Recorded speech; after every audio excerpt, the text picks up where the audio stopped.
Hi everyone, this is Pennsylvania attorney Evan Gutman here with video number 28 of my video legal education series regarding the good moral character requirement for admission to the bar and to earn a law license and have the right to practice law. The videos and the good moral character requirement, as I discuss it here, are based upon my book, State Bar Admissions and the Bootlegger's Son. The book is available on both of my websites, which are gutmanvaluations.com, as well as my second website, heavensadmissions.com. Each video has a PDF accompanying it that you should be able to access on my websites. And if you're looking at my Facebook pages, you can also directly click on the link to see the PDF. On my YouTube page, you can click on the websites and get to the websites to see the video there under the heading of video PDFs. The websites also contain two other books I wrote. One is a supplement to State Bar Admissions and the Bootlegger's Son, and the other is a fictional novel titled Heaven's Admissions Process. It's kind of an upbeat, comical, fun type of novel. I think you'll enjoy it. And it compares the criteria to be admitted into heaven. Once again, it's a fictional novel. It compares the criteria to be admitted into heaven with the criteria to become an attorney on earth. This video 28, although each video has a PDF associated with it, the PDF for this video is actually based upon my supplement to the book. It's not from the book, it's from the original of the book. It's from my supplement to the book, which I wrote several years after the original. So today I'm going to discuss what I consider to be the number one dumb, stupidest U.S. Supreme Court opinion in the last 50 years. It's titled as Bell v. WOLFISH, and it's from 1979. That's Bell v. WOLFISH.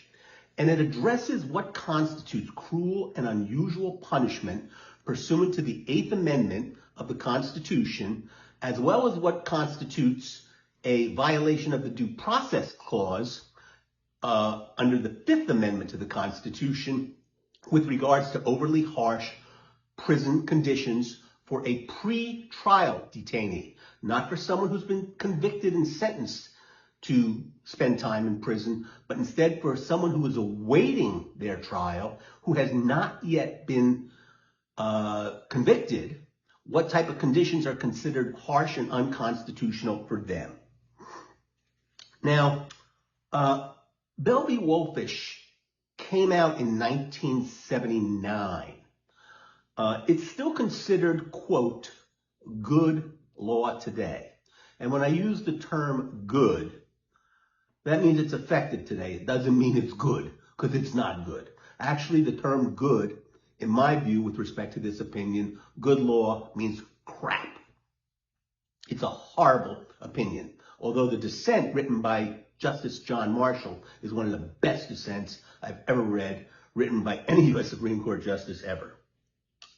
The case stands for the legal proposition that the infliction of vicious, cruel, and unusual prison conditions of virtually any nature imposed upon a pre-trial detainee do not constitute punishment. Now, you need to keep in mind that the 8th Amendment, which prohibits cruel and unusual punishment, is based upon the premise that it's punishment. So by declaring pre-trial detainee conditions as not even being punishment, they've essentially nullified the 8th Amendment with respect to conditions endured by pre-trial detainees. Not Congress, not the U.S. people repealed the 8th Amendment, but essentially the court said, basically, since it's not punishment, effectively as a matter of substance, this would have occurred. Since it's not punishment, it's therefore not subject to the 8th Amendment. Now, the 8th Amendment would still apply to those convicted of a crime, but not for pre-trial detainees. Now, the way the court does this, and the lead opinion is written by Justice William Rehnquist, who is known as a notorious ultra-conservative justice. But he is a good writer. I must say, he really is a good writer. And he can basically utilize logic to lead you to a conclusion that ultimately makes no sense at all, even though the process of getting there seems to make sense. So essentially, what happened was a number of pretrial detainees challenged their conditions before their trials, and they won at the district court level. It was then appealed, and they won at the Court of Appeals. But when it got to the U.S. Supreme Court, the U.S. Supreme Court reversed. The key phrase that Justice Rehnquist writes that really demolishes the Eighth Amendment, he writes as follows. Thus, if a particular condition or restriction of pre-trial detention is reasonably related to a legitimate governmental objective, it does not without more amount to punishment. And once it doesn't amount to punishment, that means it's not subject to the protections of the Eighth Amendment. Now, the Court of Appeals, before the case got to the U.S. Supreme Court, they indicated that the case should be analyzed under the rubric of the Due Process Clause of the Fifth Amendment. And they also felt that even though they ruled in favor of the prisoners challenging the conditions, they also felt that the Eighth Amendment should not apply. And the reason they felt the Eighth Amendment should not apply is they felt that basically the Eighth Amendment prohibits cruel and unusual punishment for those convicted of a crime. But since there's a presumption of innocence for those not yet convicted, even though they're subject to pre-trial detention in jail, even though they're subject to pre-trial detention, the presumption of innocence means, according to the Court of Appeals, that they should be entitled to greater protection than the Eighth Amendment provides. So they felt that since the Due Process Clause provides greater protection of than the Eighth Amendment, that it should be the case, the conditions should be analyzed under the Due Process Clause of the Fifth Amendment rather than the Eighth Amendment. And they felt this being the case because they felt the pretrial detainees deserved more protection. The problem with that rationale is that the Eighth Amendment assesses the conditions in one manner, and the Due Process Clause of the Fifth Amendment assesses the harshness of the conditions in a completely different manner.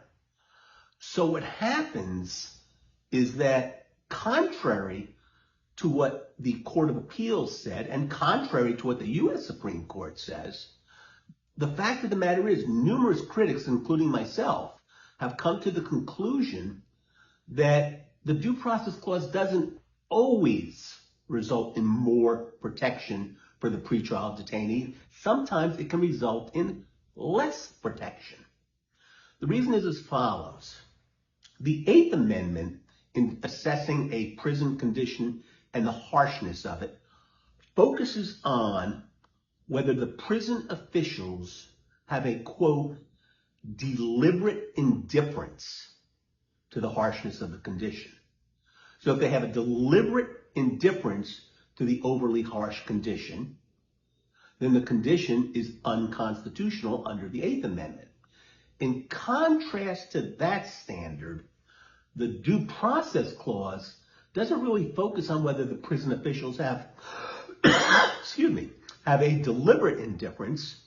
The Due Process Clause focuses on whether prison officials have a legitimate objective to the institution's safety and security.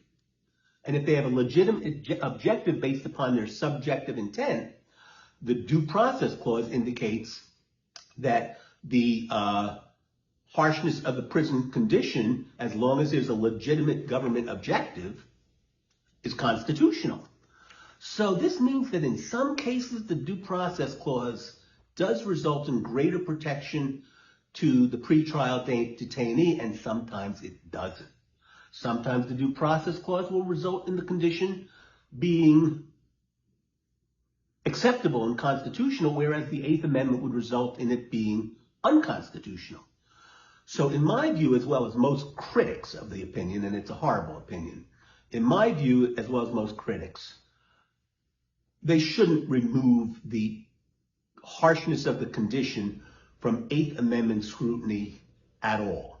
It should be subject to scrutiny under both the Eighth Amendment and the Fifth Amendment due process clause. Now, a fantastic, absolutely fantastic dissent in this case is written by Justice Thurgood Marshall. And I'm going to read it quite a bit at length, skipping around a little bit from it. But here is what Justice Marshall writes. He writes, quote, "The court holds that the government may burden pretrial detainees with almost any restriction provided detention officials do not proclaim a punitive intent or impose conditions that are arbitrary or purposeless. As if this standard were not sufficiently ineffectual, the court dilutes it further by affording virtually unlimited deference to detention officials' justifications for particular impositions. Conspicuously lacking from this analysis is any meaningful consideration of the most relevant factor, which is the impact the restrictions have on the inmates. I believe the proper inquiry in this context is not whether a particular restraint can be labeled as punishment. Rather, as with other due process challenges, the inquiry should be whether the government interests served by any given restriction outweigh the individual deprivations suffered. So in other words, what Justice Marshall is really saying is that what the majority opinion is doing is they're basically saying, as long as the prison officials say, we're not doing this to punish them, we're doing it to maintain security, then it's okay. And you can always come up with some type of justification. I mean, you can say that beating an inmate preserves security in the institution because it neutralizes the inmate entirely. Ganging up on the inmate may improve security. So you can always come up with something that's, a fly-by-night, ridiculous reason. It shouldn't be based upon what the prison officials say, based upon their own subjective assessment. It should be based upon whether the harshness of the condition as opposed upon the pretrial detainee is justified objectively, not subjectively, whether it's objectively justified by a legitimate government interest. And that's the key, objective versus subjective. The majority is saying basically the prison officials get to say whether it's punishment or not, and that's ridiculous. Justice Marshall continues as follows. Almost any restriction on detainees, including, as the court concedes, can be found to have some rational relation to institutional security or more broadly to the effective management of the detention facility. Yet this toothless standard applies irrespective of the excessiveness of the restraint or the nature of the rights infringed.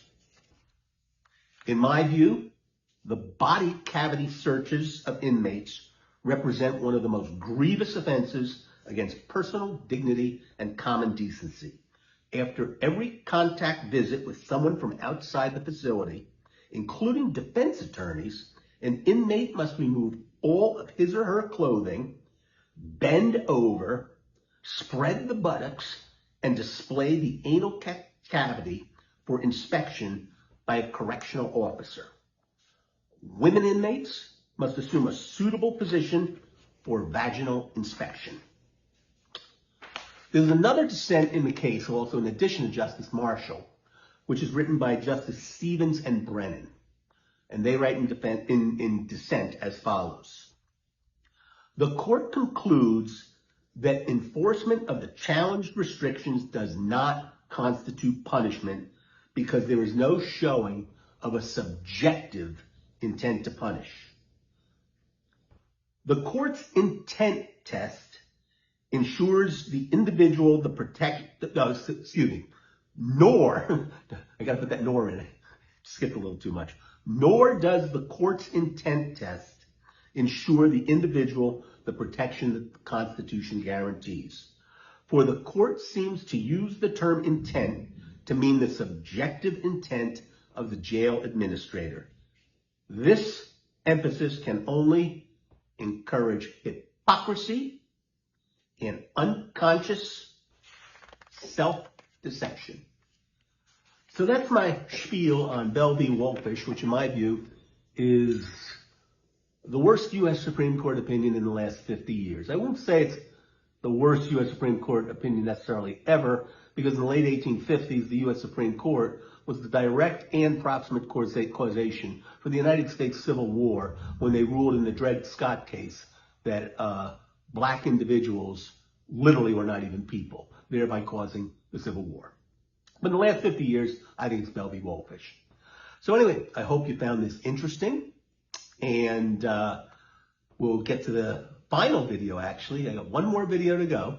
We'll get to the final video within the next few days. And remember, love right, don't fight. Bye, everybody.